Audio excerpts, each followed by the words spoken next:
Welcome to Convergence. How did life form? How could it form in the hellish environment of space? Welcome to Convergence. Albert Einstein once stated that among the most difficult problems in all of physics is the Earth's magnetic field. My name is Michael Doran. I'm a California attorney, and I'm going to argue that the Earth's magnetic field is actually the most difficult problem in all of biology. Today, I'd like to talk about life in hell. And if you can imagine, and time, by the way, time scales here, we're talking about going way back in time, are actually quite helpful to understand the Earth's magnetic field in the biosphere and why it's a living system as opposed to something that's chaotic or random. So even though these timescales are hard to fathom for us as we live day to day, these huge timescales are incredibly informative. The timeline of life appearing is 4.5 billion years ago. There's evidence that water was on the planet. 4.1 billion years ago is the first time that carbon-12 has been seen. Now, how do scientists date this? How do they understand that long ago there was biogenic material on Earth? Well, what they do is typically they use radioactive chemicals, and just the same way that a radioactive clock will tell time, by the way that the uranium decays, you can look at a sample and see how much material has decayed and how much material is left, and then estimate based on that ratio how much time has passed. And in particular, this sample of biogenic carbon dated to 4.1 billion years ago has been in the same way dated because it's been found either in a strata or in rocks that contain uranium that they can be dated. In this particular instance, was found in Western Australia encased in zircon. So zircon is silicon, oxygen, and zirconium. So it had to be very hot for this to form and for it to encapsulate biogenic carbon. Now, what do we mean by biogenic carbon? Well, carbon comes in isotypes. There's C12, there's C13, and C14. What does that mean? Well, C12 means that there are 6 protons and 6 neutrons in the atom. C13 is 6 and 7, and C14 is 6 and 8. So 6 protons and 8 neutrons. Now in nature, the carbon is found with about 99% of it being C12. However, when you see a sample which is mostly C12, then the state of the science is that's biogenic. However, the state of the science is also that it's biogenic because enzymes don't work really well with carbon 13 and 14. Now, I'm skeptical of that because what made what made those enzymes? In other words, the enzymes are really complex things. Why would they don't just come out of nowhere? The enzymes themselves had to be calculated or manufactured, and so it's to me controversial to say that the biogenic carbon comes from necessarily cellular life, that it could come from another process, and that's what I'm suggesting. So let me go forward a little bit and talk about electrophoresis. So if you wanted to know today what a DNA or an RNA sample is, what you would do is you would get a sample of the DNA. A lab would do this. They would then add amplifying agents to make the sample of the DNA larger, and then they will put it in a gel and then put that gel in an electrical field. So you'll have put your sample in the gel, and then you're going to have a positive and a negative end, and then the sample of DNA will migrate depending upon the mass, the shape, the charges, the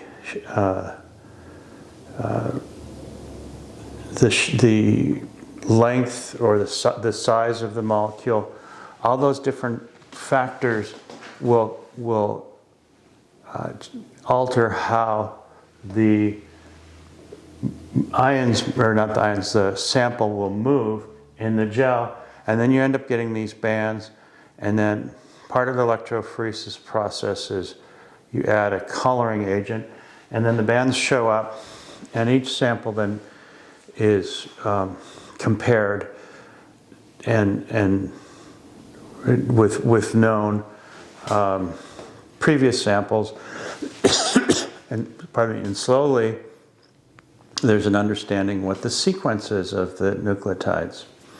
Now, what I'm saying about cloud microphysics is that nucleotides get into supercooled clouds, and then, depending upon the same factors that apply in electrophoresis, the nucleotides change the cloud microphysics. They change how fast the supercooled sample in an electrical field will turn to ice, because it changes the shape of the ice crystal. You start out with this idea that kind of like a gel, it's similar, that is used for electrophoresis, is that the water molecule is slightly polar. This is called the van der Waals force. And what that means is, if I'm a water molecule and these are the two hydrogen atoms and I'm the oxygen, what happens is the orbitals, which is the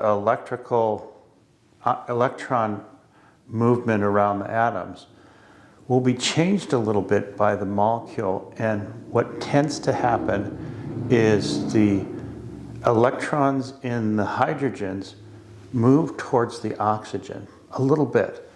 And so that makes the molecule overall have a polarity to it, an electrical type of orientation, where this part of the molecule is a little bit more positive and the oxygen part is a little bit more negative. And then, since opposites attract, when you have two water molecules, the other water molecule will then find itself orienting towards the opposite charges of that molecule. So if you had a water molecule and it has a slightly negative part to it and then a positive part to it, then the next one is going to be also attracted to that. The negative is going to get close to where the protons are, and then itself is oriented. And in so, in so doing, what happens is when you have liquid ice or liquid water, you have a kind of a slight attraction to the other water molecule, and and as liquid goes to ice, it locks in and becomes a crystal with these electrostatic orientations. Pardon me. And when you have a nucleotide that's dissolved in this water, so Rn acid, Dn acid, just like CO2 becomes carbonic or carbolic acid, when these acids get dissolved in the water, meaning that these slightly polarized water molecules are pulling electrons off the molecule and dissolving it into water. As a crystal is made with ice, the actual movement and process in which freezing occurs affects the shape, affects the freeze rate of the water in a calculated way in the context of electrical fields. So what does that mean? That means that when you have a global electric circuit and you have Schumann resonances and you have static fields, those fields will affect, in the context of nucleotides in the cloud droplets, it'll affect how it freezes. And then the nucleotides can act both, and this is the critical part, both as a model and a feedback, both. And do so collectively. And not only that, when you have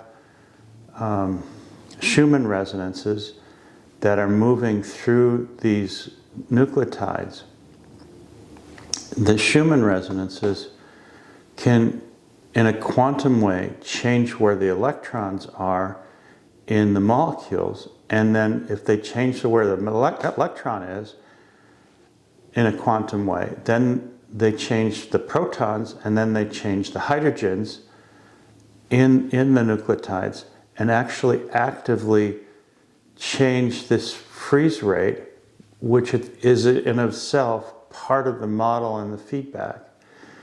And so this creates a quantum machine with incredible calculation abilities, especially when it's actively in the clouds.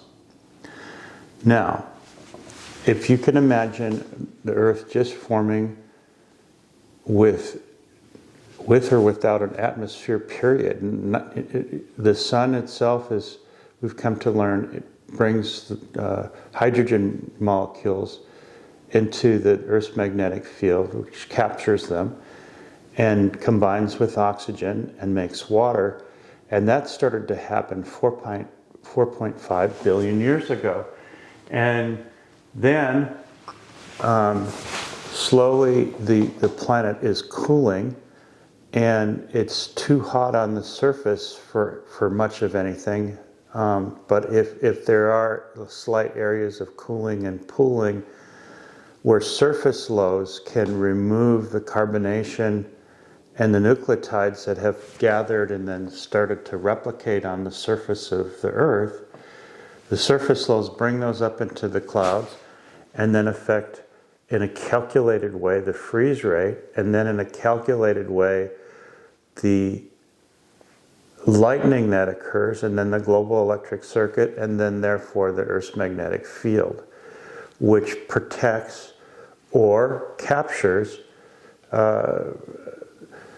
debris from space, either making the atmosphere, modulating or dampening the atmosphere. If it's too great of an atmosphere, you're going to increase the potential difference for leads to form and for lightning to form. If it's too slight, there's not much potential difference that the leads have to go through, and you're going to get lightning a lot more easily. But both are extremes. So you need a dampening. You need something that's calculating exactly what this should be. And so in the context of the Hadeon epoch or eon, you have a planet that is on the edge of being able to support life, and extreme temperatures, extreme atmospheres.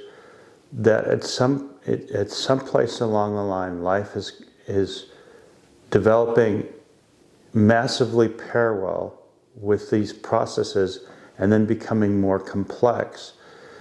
But what we see as evidence is not mats of cells that occurred 3.5 billion years ago in Western Australia, and clear evidence of cells. But even before there were cells, we see in zirconium, which indicates a very, very hostile, hot environment where that particular sample of carbon came down. But the fact that it is biogenic tells you that the same sorting process would have occurred, and that is, in these electrical fields, the cloud droplets are going to they're going to move, just like the nucleotide sample, by these factors, including mass. In other words, force equals mass times acceleration. So if you've got this electrostatic force on a molecule, moving it and creating this solution of how, and it's a massively parallel solution, so it's nucleotides replicated in cloud droplets, and then you have carbon 13 or carbon 14 with added neutrons. It's going to add that mass to the molecules. It's trying to solve this problem as both a model and a feedback, and it's not going to be the right solution because it's added mass to be moved in an electrostatic field, so it's not going to work. So only the carbon 12 works as part of the solution set, and the carbon 13s and the carbon 14s get sorted out. And so the fact that there is this carbon 12 in the sample of zirconium, which is probably very hot samples, demonstrating how hostile the Earth was. I mean, not all the carbon would have fallen on that. It needs to go into water and then be replicated, and then surface those, bringing it back up into clouds, and then the whole process repeats. This doesn't sound like it's that significant a thing to say, but it actually is, because today when we look at climate, we talk about coupled models, meaning a coupling between what's going on in the atmosphere and what's going on with the water. And then the argument is that you need to watch what the water temperatures are doing, like an El Nino is either cold or warm, and then it has all kinds of teleconnections and changes what's going on with Earth's climate. But if you look at this result, what you're seeing is that the calculations are taking place in the clouds, and then you certainly need water for the nucleotides to be removed by surface loads to get back into clouds. That's true. But the whole driver of it is the clouds and the electromagnetic field that's created by the lightning from those clouds. So it's not coupled in the same way that is being argued today by the state of science. It's actually about what's going on in the clouds and the electrical part of what's going on in the clouds as the main driver of what's going on with climate. So you see then, just in terms of the most extreme parts of what was going on in the Earth, slowly over literally hundreds of millions of years, was the result of just the nucleotides, not cells. The cells were calculated along the way. And the nucleotides in these cloud droplets were doing a number of things. They were modulating or dampening the Earth's magnetic field primarily, but then the chemistry of the Earth then became dependent on what was going on with these calculations.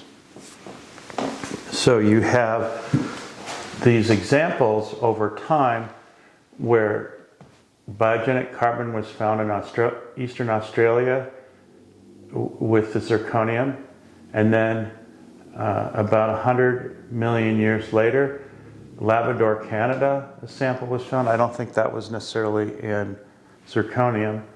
3.76 billion years ago, southwestern Greenland, another sample of biogenic carbon.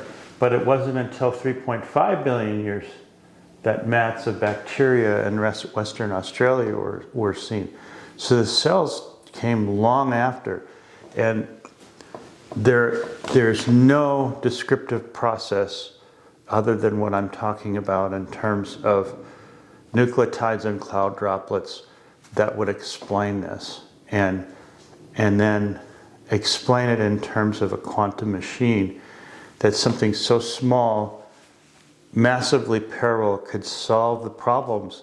And the problems had to do with the microbiology, that all this complexity that's in life that occurred, in my view, long before there were cells, that you had to have these chemical processes like enzymes that right now are in the state of the science are the reason why they say that life is biogenic and that carbon-12 works better with the enzymes.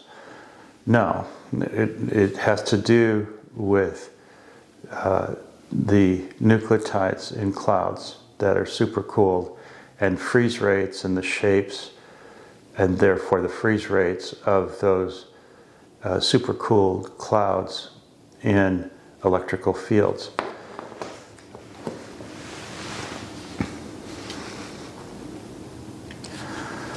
There is some recent research that is talking about how RNA could have self-replicated in ice.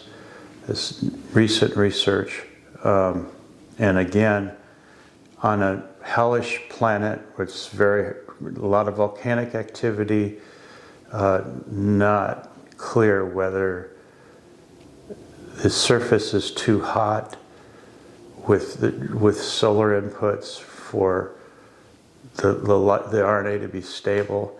It's only when you get into the higher clouds that it's possible to see ice formations. Again, another indication that this is precisely the process that occurred.